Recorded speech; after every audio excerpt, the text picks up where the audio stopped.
حتى أكون أحب إليه من والدي وولدي والناس أجمعين. That none of you will truly believe, none of you become true believers until you love me, meaning you love the Prophet ﷺ more than your father, more than your children, and the rest of mankind. One-nas ajma'in. This hadith is mentioned in Bukhari Sharif and Muslim Sharif as well. Both Bukhari and Muslim Sharif. So this is muttafiqun alayh.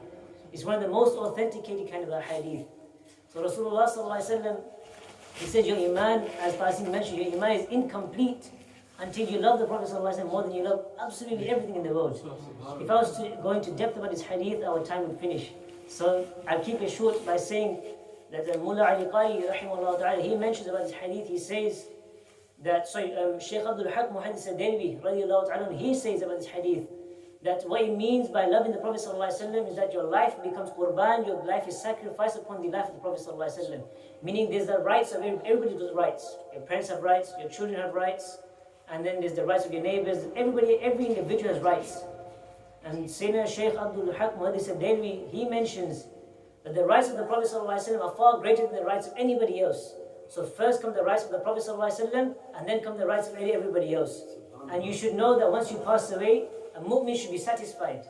A mu'min, when he passes away, he should be satisfied knowing that he did not break any of the rights of the Prophet ﷺ. Even though he may have broken some of the rights of other people to defend the rights of the Prophet ﷺ. Obviously, to break the rights of anybody else without any excuse is a great sin in Islam, and you must seek forgiveness from that individual, and you must seek forgiveness from Allah as well. But when you are to protect the rights of the Prophet ﷺ, when it's to be destroyed, especially in today's day and age, we live in such a day and age where the rights of the Prophet ﷺ are being attacked everywhere. You know, we have the government of France, which is openly attacking the Prophet ﷺ. So we as Muslims, we should stand for the rights, we should stand for the honor of the Prophet ﷺ, as mentioned by Shaykh Abdul Haq Muhaddis al-Dalwi regarding this hadith. Now inshallah we'll start with the Seerah program. Alhamdulillahi Rabbil Alameen, wassalatu wassalamu ala Sayyidil Anbiya'i wal Mursaleen, Sayyidina wa Nabiyyina wa Mawlana Muhammad wa ala alihi wa sahbihi ajma'een, amma ba'd.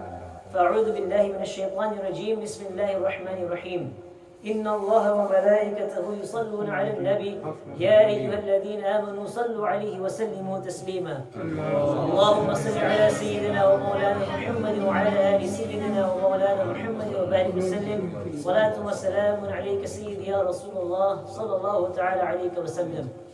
Last week we mentioned a few events that took place in Medina Munawwara and some things that happened which could lead toward a battle. And we learned that the kuffar, they were quite angry that the Muslims had left Makkah al-Mukarramah. And when they came to Medina Munawwara, the Islam was prevailing there. A lot of people were accepting Islam. So we found that the kuffar were quite angry. And Rasulullah ﷺ spent the nights standing on the outskirts of Medina Munawwara to defend the city in case that anybody tries to attack it. Inshallah, this week we'll go through some of the specific reasons, the direct reasons as to why the Battle of Badr took place. We mentioned last week that there was a Ghazwa and this Sariyah. Ghazwa is that kind of battle or that kind of expedition when the Prophet ﷺ himself was present, and Sariyah was that kind of expedition where the Sahaba were present, but the Prophet ﷺ was not present there. So we'll speak about one Ghazwa that took place before the Battle of Badr. This is the Ghazwa of Zil Ashira. Now this Ghazwa, first of all, what year are we in? In the year of Hijrah, what year are we in? The second year of Hijrah. Right? We are still in the second year of Hijrah. We remember we recorded in the beginning of this year, the direction of the Qibla also changed. So it's the same year. We're still in the second year of Hijrah. So Rasulullah ﷺ, he had a few ideas. Some of his ideas were to block off the trade route, or rather to threaten this trade route from Makkah al-Mukarramah to Syria. Now Abu Sufyan radiallahu ta'ala anhu, a Sahabi of the Prophet ﷺ, who at this time he was not a Sahabi. At this time he was with the Kuffar. He had a caravan that was going towards Syria. Following this trade route, he had a caravan that was going towards Syria. Now Rasulullah ﷺ, he intended to block this trade route. So he gathered a group of at least 150 to 200 Sahaba to go and block this trade route. And when they saw that when they got to the trade route, they realized that the caravan had gone way past. The caravan had gone faster than they expected. So Rasulullah ﷺ, even though no fighting took place, they went back to Medina Munawwara, but they came back later on. And when they came back later on, we'll come to this in a few minutes. So Rasulullah ﷺ initially went to the trade route to block it off, to block that caravan off. But that caravan had already gone. It had already reached Syria. So Rasulullah ﷺ came back to Medina Munawwara, and they will return again at a later point in time. And we'll come to that today, inshallah. And another Sariyah took place, where Rasulullah ﷺ sent a few Sahaba, a group of roughly 12 Sahaba, to a city near Makkah al-Mukarramah. He sent them to a place between Makkah al-Mukarramah and Taif, a small village rather. And they sent these Sahaba Kiram to spy on some of the kuffar.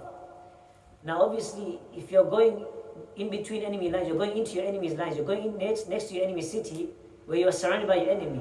So these Sahaba, only 12 of them, or rather some mention 8 as well, some hadith mention 8 Sahaba. Now when Rasulullah ﷺ gave them this order that you are to take this letter, you are to travel for 2 days, and then you are to open this letter afterwards, and then see what it says inside, and you have to follow upon the instructions. So the Sahaba, they could have said no, because they know this is a very dangerous mission to go right next to your enemy. There's a very huge risk of being caught, and if you are caught, you can either be arrested, you can be killed. But the Sahaba, they knew of the hadith, they knew لا يؤمن أحدكم حتى أكون أحب إليه من والدي والناس أجمعين. That if Rasulullah ﷺ has told me to do something, then who am I to say no? It is the right of the Prophet ﷺ that if he has told me to do something, it is upon me to fulfill it. I can't just say no to the Prophet ﷺ. Rather, it is an honor for a mu'min, for a Muslim, to have the Prophet ﷺ command them directly to do something and for them to carry it out.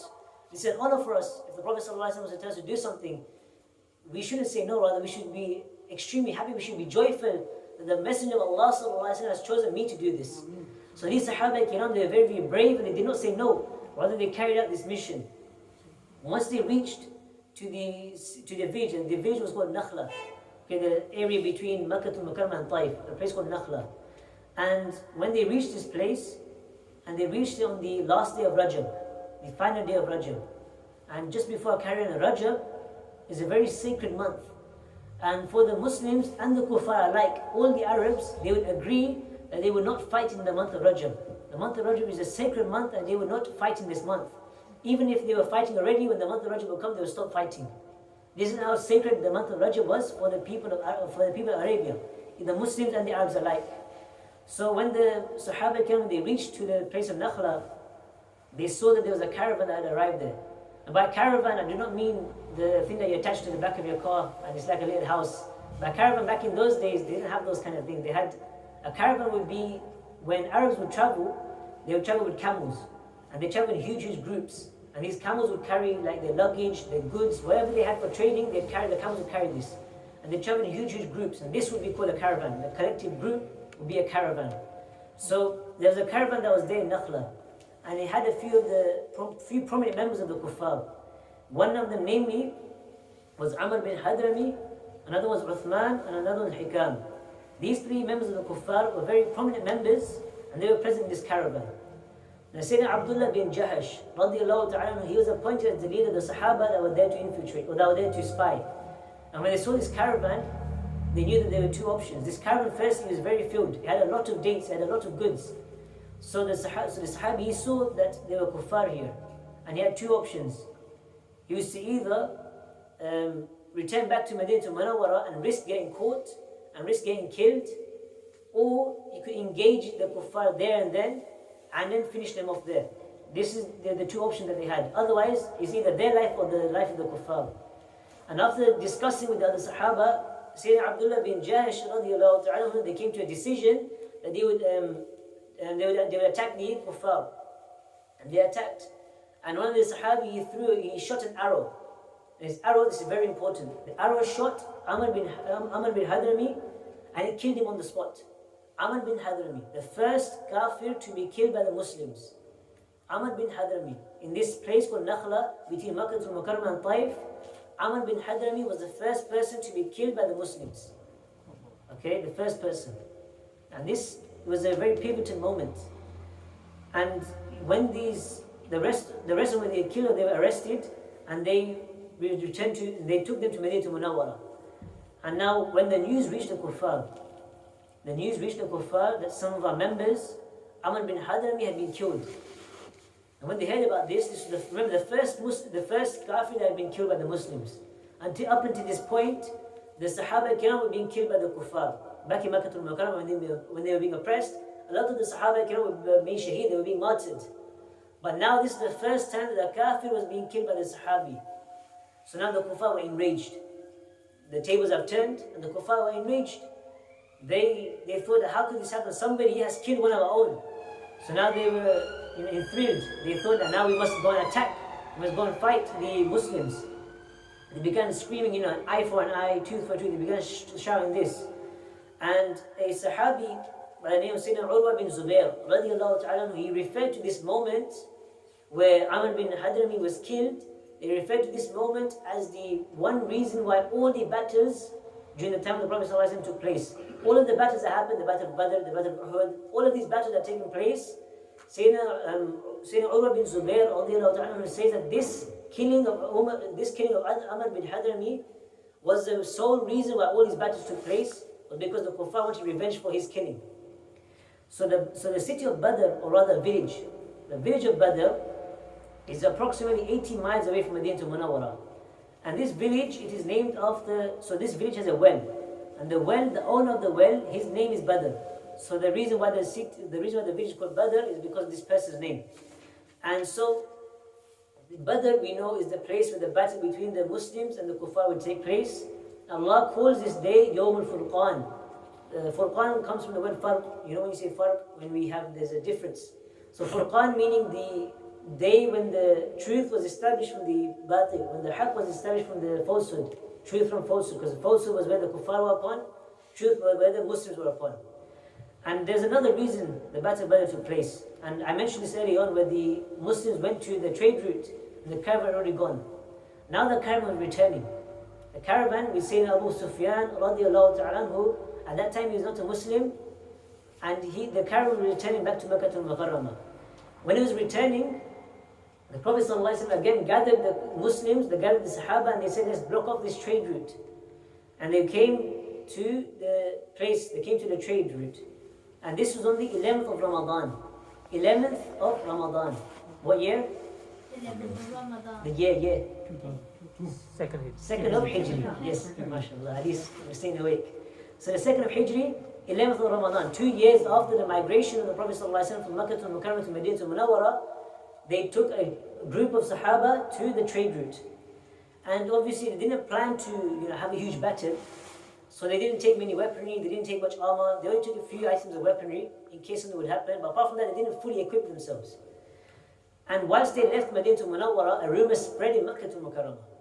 A rumor spread amongst the kuffar that the Muslims had left fully equipped for war. They said that the Muslims were fully ready for war. So now the kuffar, they were excited and exhilarated. One of their men had been killed, and now they had the perfect opportunity to approach the Muslims and to attack the Muslims. So the kuffar, they began to get ready. And when Rasulullah ﷺ heard about the kuffar getting ready, he turned to the Sahaba and he said to the Sahaba, "O my Sahaba, there is now a possibility that we will come into a war. We will have a battle. Do you still want to carry this through?" Now Sayyidina Abu Bakr, Sayyidina Umar and Sayyidina Uthman radiallahu ta'ala anhu and other muhajirun, straight away they said that we are willing to fight. We are willing to defend the message of Islam. Now Rasulullah ﷺ looked towards the Ansar. And the Ansar, remember the condition was that the Ansar would only defend the city of Medina. Now they are out of the city of Medina. Would the Ansar still be willing to draw swords to defend the message of Islam, or would they just defend the city of Medina? So Rasulullah ﷺ turned towards the Ansar and he waited for what they would say.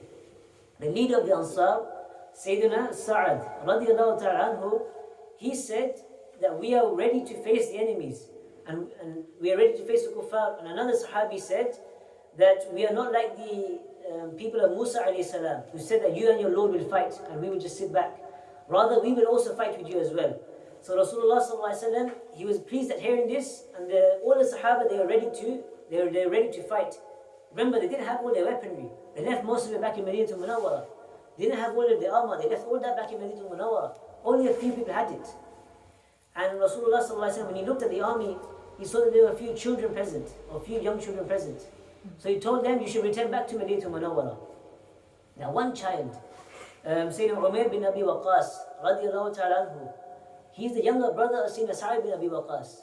Sayyidina Sa'ad bin Abi Waqqas, radiallahu ta'ala anhu, he's one of those Sahabi who was given the glad tidings of Jannah. He's one of the Ashara Mubashara. So he's a very highly ranked Sahaba.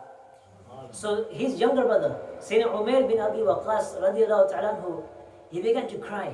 When he was told to go home, he began to cry. He began to wail. And he didn't want to go home. He said, I want to fight. A small child. He said he wanted to fight. Now Rasulullah sallallahu alaihi wasallam, after seeing this child crying and seeing his willingness to defend the message of Islam, he allowed him to continue with them. And Sayyidina Sa'id bin Abi Waqqas radiallahu ta'ala anhu gave him his sword as well. Young children were ready to give their lives for the message of Islam. Young children. SubhanAllah, look at these Sahaba Kiram, the rank of the Sahaba Kiram. Now Rasulullah sallallahu alaihi wasallam, he sent back a few Sahaba back to Madinah Munawwara in case some of the Jews or some of the other tribes around would try to conquer or try to attack Madinah Munawwara. So he sent back someone, he appointed someone as the Imam of Masjid al-Nabawi, he appointed someone to look after the surrounding cities, and he also appointed someone as the governor of Madinah Munawwara, just to look after things whilst they were gone. Now amongst the army, there were roughly 60 Muhajirun, and if my maths is right, 253 Ansar. So altogether, so there were 313 Sahaba Kiram, so 60 Muhajirun and 253 Ansar. It's not written in the book. So the Sahaba Kiram, two Sahaba Kiram, they went to the trade route. They went further, and they went to see if the caravan had come. When they realized that the caravan had arrived, they went back to the Prophet ﷺ and they told them that, look, the caravan is coming. Abu Sufyan was also aware that there was an army of the Muslims that were ready. So he sent a few spies forward as well. And when he sent a few spies forward, the people of Makkah al-Mukarramah, they sent a few spies. And when they sent these few spies, they sent to Madinah Munawwara to find out what was going on. And they sent a person called Damdam bin Abu Ghifari. Damdam bin Abu Ghifari. He was a kuffar from the people of Makkah al-Mukarramah, and his plan was to change the route of the caravan so that the caravan would not be intercepted by the Muslims. The caravan was coming back from Syria to to Makkah al-Mukarramah. And the trade route they were using was the main trade route, which was the trade that the Muslims were going to threaten. So one of these kuffar, he went to the trade route, he went to the caravan, his plan was to move this caravan to another trade route. And this trade route would follow the coast of Saudi Arabia. And he would come towards Makkah al-Mukarramah following a different route. Now this happened. And one of the people from Abu Sufyan, he went to Makkah al-Mukarramah and he said to the people, oh people of Makkah al-Mukarramah, the goods in this caravan are about to be taken by the Muslims.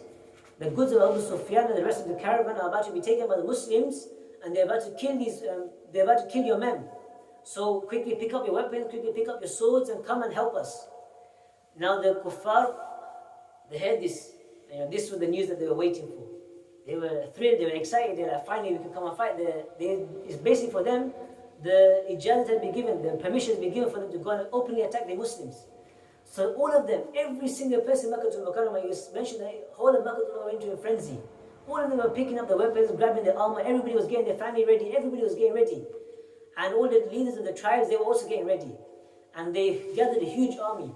And back then, they would measure an army by how many camels would be eaten by this army. And as a rule of thumb, it was generally 1 camel per 100 people. So there were 10 camels that were produced every day. Meaning 10 camels were sacrificed every day for the army. Meaning 10 times by 100 is 1,000. So there were at least roughly 1,000 kuffar that were present. And all these kuffar, they were making their way towards the city of Badr. Now, Abu Sufyan radiallahu anhu, when he successfully changed his trade route, he changed his trade route successfully towards the coast. And now there was no threat to him. Him and his caravan were safe. So he sent another messenger to the kuffar. And he said to them, "O kuffar, I know that you have been ready, I know that you are ready to attack, but now you should turn back. Turn back now, there's no need to attack, we are safe." Now most of the kuffar, when they saw this, they were like, okay, let's go, let's turn back, there's no point fighting anymore. Abu Sufyan is safe, our caravan is safe. But Abu Jahl, one of the greatest enemies of Islam, Abu Jahl, he turned and he said, "Who are you to turn back? We will go and we will proceed to Badr, and we will drink our wine, we will eat our meat, we will sing our songs, and we will fight the Muslims, and we will have a great victory. And all the tribes of Arabia, they will respect us, they will honor us for defeating the Muslims." This is what Abu Jahl said, and all the kuffar, You see how much respect and honor the kuffar had for Abu Jahl. One individual said this, and an army of 1,000 decided to carry on. Army of 1,000 were about to turn back. But Abu Jahl, because of what Abu Jahl said, this entire army turned back towards Badr. And they carried on towards the city of Badr. Now when the kuffar, when they reached the city of Badr, they set camp and they were ready to fight. And inshallah, I think time is running out, so the kuffar, they set it at Badr, and the Muslims, they also set it at a place next to Badr as well. And inshallah, next week we'll go through a few of the events that led towards the battle, just a few direct events, and then inshallah the week after we'll go through the Battle of Badr itself.